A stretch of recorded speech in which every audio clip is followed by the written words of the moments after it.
is they're going to rush the passer, get after the quarterback, and they're going to make stops in the run game. And that's enough to get opposing quarterbacks off the spot and force 2 or 3 turnovers per game, whether it's, in the run game or just forcing the quarterback to throw the ball erratically.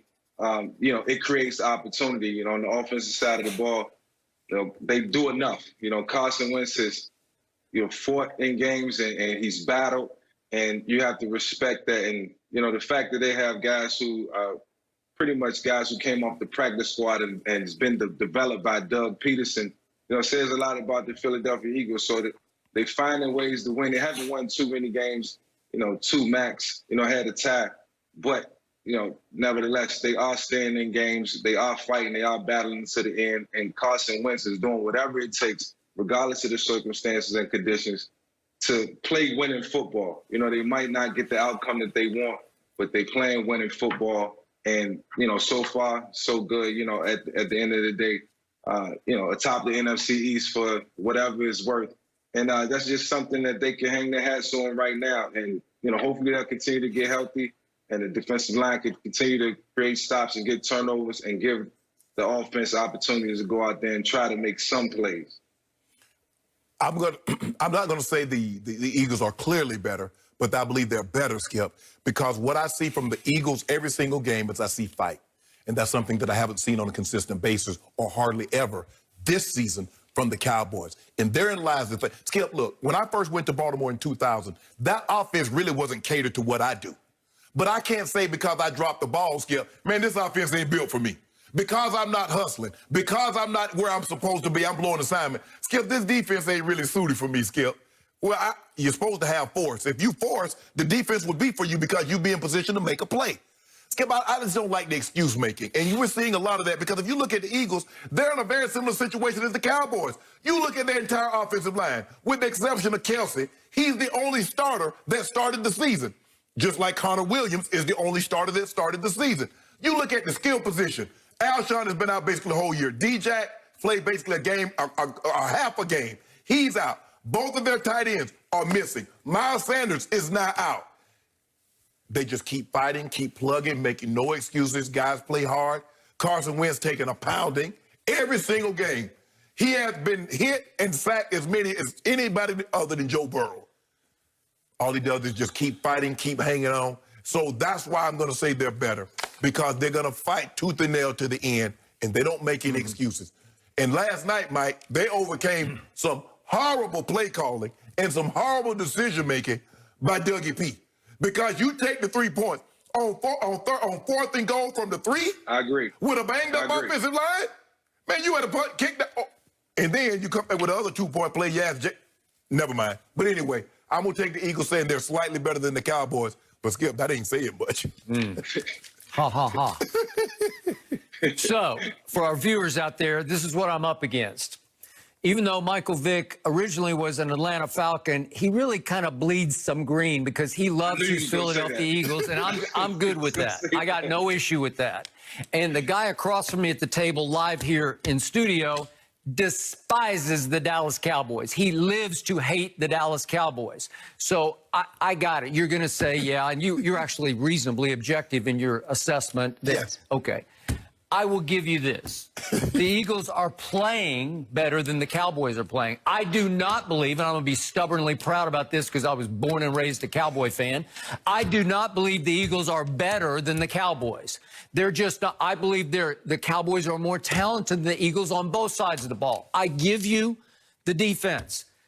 They come after you, but they're in the same system they've been in for this whole run with Doug Peterson and Jim Schwartz. Correct. They get it, they know it, and they are relatively healthy on defense, right? Yes. Relatively. Yes.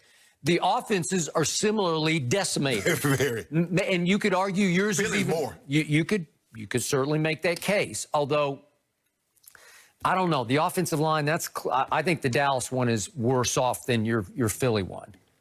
I don't know, Skip. You see them guys in there, but you look at our skill position. I mean, y'all still got those three wide receivers. We got that. We got that.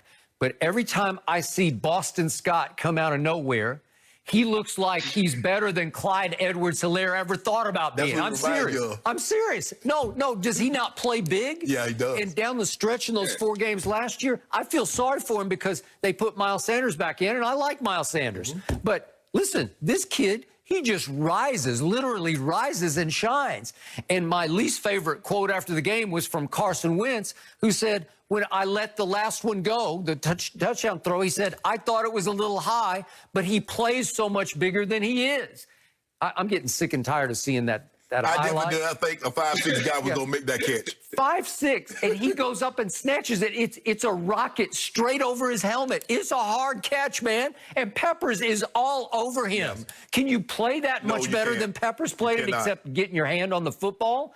And what a catch. It's like the catch of the year to me, and get your feet down, get your body through the end zone. Yeah. I give it to you.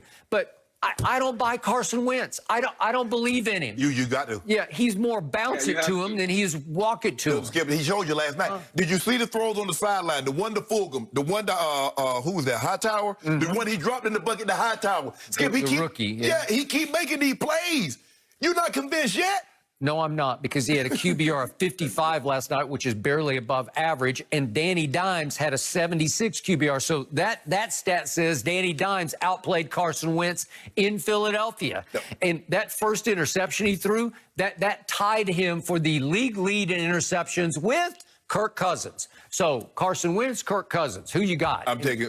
Can we see that? This is as bad an interception as you'll ever see, because it's from the 20-yard line. And Carson, what are you doing? Don't do that. Don't. I think Bradbury was the primary receiver on that play, right?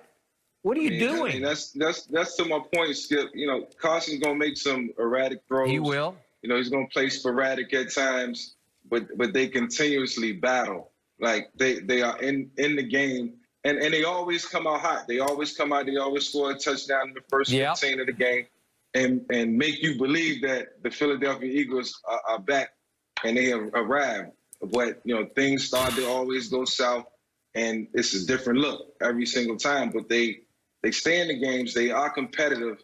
And when I was looking at the overall picture of both teams, Dallas and Philly, the only bright spot, like I said, I could find was the defensive line and the edge going to the Philadelphia Eagles, because that's where they win their football games. They stopped the New York Giants last night when they needed it the most, and the New York Giants couldn't do anything to combat it. I got you.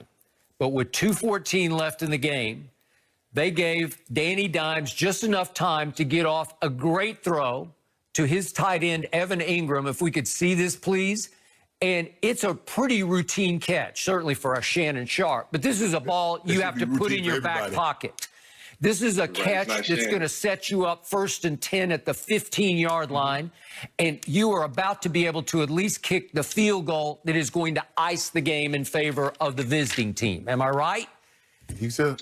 You just got to catch that. I mean, that's easy. And that was a great design, because the thing is, you're looking to play in and out. Yeah. And the guy, and Evan Ingram stutters the guy. He did. Gets a free release, clean release. Whew.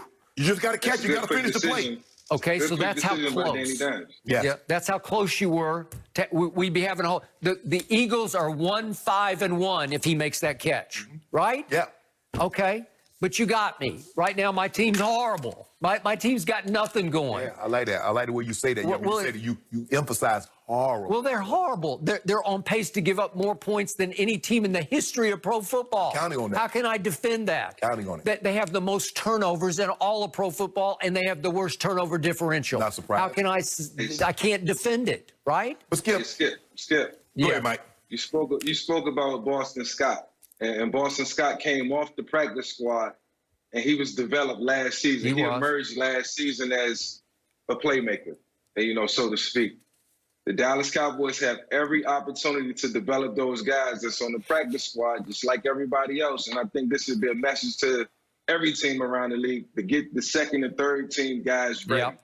Don't just let them not get reps and not, have an opportunity to, at least feel what the game is all about throughout the week. You got to prepare those guys as if they're going to play, and I think that's something that the Dallas Cowboys have to do moving forward. It's a great point, but unfortunately right now, a running back, I have a play breaker His name is Ezekiel Elliott, and he is fumbleina, man. He's fumbling right and left. He's got more fumbles than anybody in the league. Fumbles lost 4. He's fumbled 5 times already in, 6 games. Yep. How can I defend that? So would I take Boston Scott right now over Zeke? I would, because Boston Scott just keeps making plays. I need Zeke to make some plays. If you look at their guys, you look at Fulgham, he was a practice squad guy. He was. Greg Ward Jr., a practice squad guy. Boston Scott, player. Practice squad guy. Yeah, I like all 3 of them. And They show me something. I think the thing is the one thing that really helps in this situation, Mike, is that the Eagles receivers have been so beat up. These guys are actually getting actual reps with Carson Wentz. It's because so when you look at the Dallas trio, they're very seldom nicked. So they're not getting a whole lot of runs going with when Dak was healthy or getting a whole lot of opportunities with Andy Dalton. Nope. These guys, because their starters have been nicked so much, they're actually getting real reps because they might not practice during the week and just play on Sunday, the wide receivers, the Alshon, the D. Jackson, things of that nature. So they're getting some opportunities, and that's what they need. But the one thing you can say about the Eagles, they might lose, but they're going to play hard. Yeah. And if Wentz needs to understand, the defense get played too, Mike. He can't win every snap. And sometimes he tries to win every snap, and he puts his team in harm's way. Yeah. Hey, Michael, before we go, quick thought from you about a guy you know and love, Deshaun Jackson. He got hurt again last night. They're having an MRI today. What were your emotions when you saw him get hurt? You know, it was tough to watch D-Jack because, you know, I just recently